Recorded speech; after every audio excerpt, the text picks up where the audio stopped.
میں نے बावर्ची जैन से पूछा, अपनी जिंदगी का कोई नाकाबिले फरामोश वाक़या सुनाए। कहने लगे, बेशुमार वाक़यात हैं, लेकिन इनमें से चंद सुनाता हूँ। कहने लगे कि हमारे जिन्नात का असूल है, यानी नेक, साले और मुत्तकी जिन्नात का, कि जिस घर में क़याम होता है, अगर वो घर वाले नेकी, कुरान, नमाज, जिक्र, सदकात, खैरात और घर में नेक साले लोगों को बुलाना वगैरह की तरतीब पर कायम रहते हैं, तो हम इनकी मुआवनत करते हैं, हाथ बटाते हैं, हर काम में इनकी मदद करते हैं, इनके दुश्मन के वार को खुद रोकते हैं, हत्ता कि अगर जादू हो जाए तो इसको ख़त्म करते हैं, घर वालों को इतला करते हैं। बाज़ औक़ात खुद हमारी नस्ल जिन्नात से ऐसे शरीर जिन्नात किसी बच्चे को धक्का देते हैं, जिसे आम तौर पर घर वाले गिरना या चोट लगना कहते हैं। हम इनकी हिफाजत करते हैं। बावर्ची जैन ने अपने हाथों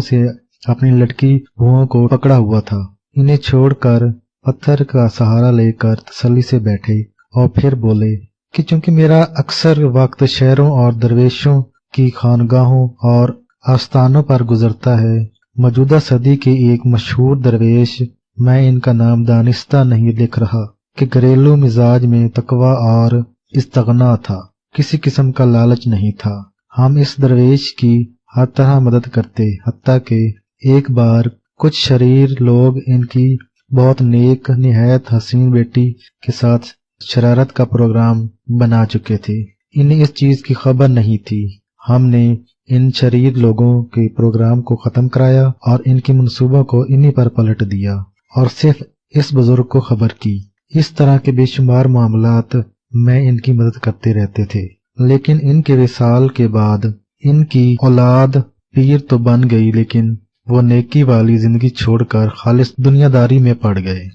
फिर हमने ख्वाब के जरिए इन्हें इस बुजुर्ग की निस्बत से समझाने की कोशिश की। कई बार साइल या दरवेश के रूप में मैं इन्हें नसीहत कर आया, लेकिन मुरीदीन की कसरत और माल की आमद ने इन्हें आखिरत से गाफिल कर दिया। फिर इनकी औरतों के सर से दुपट्टे उतर गए। फिर इन्हें सजा ये दी कि इनके घर में बेचैनी, बीमारी, परेशानी, एक मुश्किल से निकलें दूसरी में पड़ जाएं, दूसरी से निकलें तीसरी में पड़ जाएं, नफ्सियाती उलझने, हालांकि वो नफ्सियाती उलझने नहीं थी, वो सजा थी। दौरे सर में चक्कर, आपस में नफरत, कदूरतें, ये सब कुछ बढ़ता चला गया, लेकिन इन्होंने डॉक्टरों की तरफ रुख किया, रब की तरफ रुख न किया। वैसे भी जिस तरह इंसानों में नेक व बद होते हैं, हमारे जिन्नात में तो मामला इसके बरक्स है। वहाँ बद ज्यादा और नेक कम है, क्योंकि जिन्नात की आबादी इंसानों से खरबों ज्यादा है, इसलिए नेक भी अरबों से कम नहीं।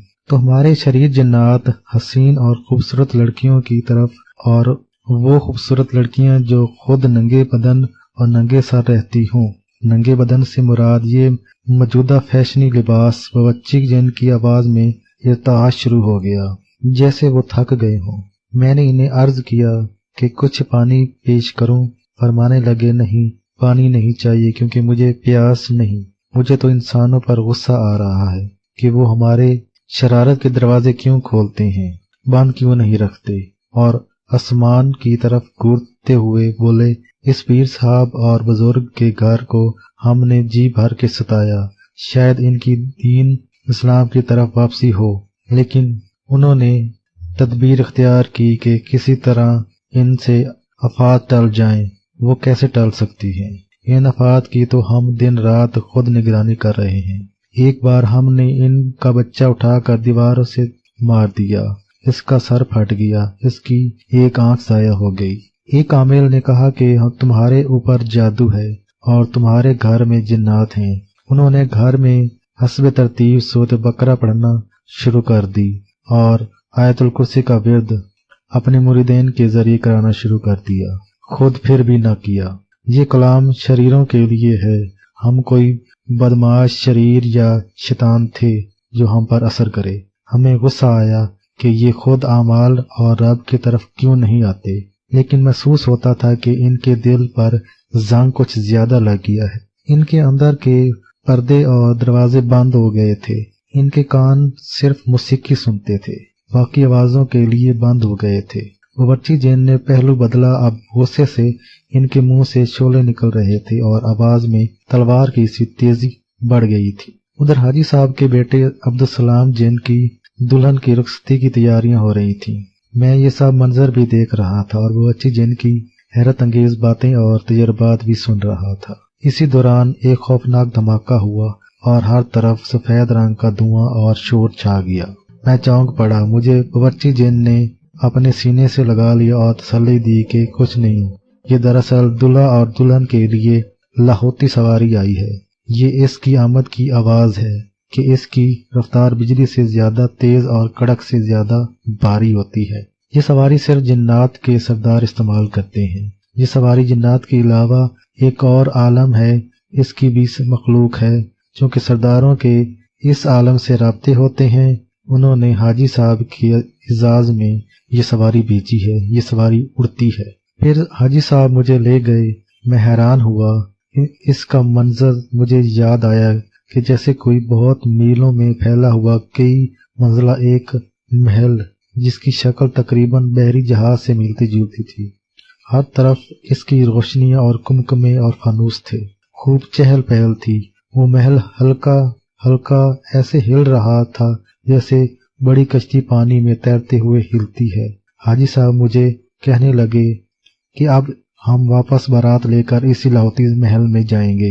इससे कबल हम जिन सवारियों पर आए तो वो सवारियां शुरू से अब तक देख रहा हूँ और तकरीबन तमाम बड़े जिन्नात वही सवारियां इस्तेमाल करते हैं। इनका कुछ हुलिया आपकी खिदमत में अर्ज करता हूँ। गिद्धनुमा बड़े जानवर जो किसी बड़े हवाई जहाज से भी बड़े होते हैं, जिनके बड़े बड़े सैकड़ों पर होते हैं। हर पर में एक घर नुमा कमरा होता है और एक कमरे से दूसरे कमरे के लिए रास्ता बना होता है। ये गिद्ध छोटे भी होते हैं और बड़े भी। लाहौती सवारी की रफ्तार का अंदाजा आप यूं लगा सकते हैं कि आप पाकिस्तान के किसी शहर या मेरे शहर से मदीना मुनव्वरा सिर्फ 17 मिनट में पहुंच सकते हैं। मेरी हाजी साहब और साबी बाबा के साथ इस पर सैकड़ों सफर जो कि कई शहरों और खुसूसन मक्का, मदीना और बैतुल मुकद्दस के हुए हैं, ये सब सफर लाहौती होते हैं। अभी चंद माह पहले की बात है। मैं रात को देर से सोया कि मेरा बच्चा कान के दर्द से रोता रहा। सुन्नत के दर्जे में दवाई डाली, दम किया, इसे सुकून हुआ। अभी लेटा ही था कि मुझे चील की मखसूस आवाज आई। ये दरअसल इतला होती है हाजी साहब के तशरीफ लाने की। मैं उठा और हैरान हुआ और पूछा, खैरियत तो है कि अचानक इतनी रात गए तशरीफ लाए? तो फरमाने लगे कि कमली वाले मोहम्मद सल्लल्लाहु अलैहि वसल्लम की तरफ से आपको, मुझे और सहाबी बाबा को मदीना हाजिरी का हुक्म हुआ है। मैं उठा, वुजू किया, कपड़े बदले, खुशबू लगाई और मेरे पास एक जूता है जो खालिस हजूर अक़दस सल्लल्लाहु अलैहि वसल्लम के जूते की तर्ज का बना हुआ है। वो पहना और इन हजरात के साथ चल पड़ा। मेरे सिरहाने छोटा क्लॉक पड़ा होता है। वो भूल कर जल्दी में किसी तरह जेब में दूसरे सामान के साथ आ गया। जब रात के वक्त मैं हरमैन शरीफ की तरफ सलाम पढ़ने के लिए गया तो मुझे 18 मिनट घर से निकले हुए हो गए थे। तो वहां मैंने कुछ देर मुराकबा किया, लाजवाल मनाजर देखे, सलात सलाम पढ़ा, फिर जन्नतुल बकी के कब्रिस्तान गए। तकरीबन 2.25 घंटे वहां रहे। फिर हम वापस आए। घर आकर 2 नफल पढ़कर मैं लेट गया।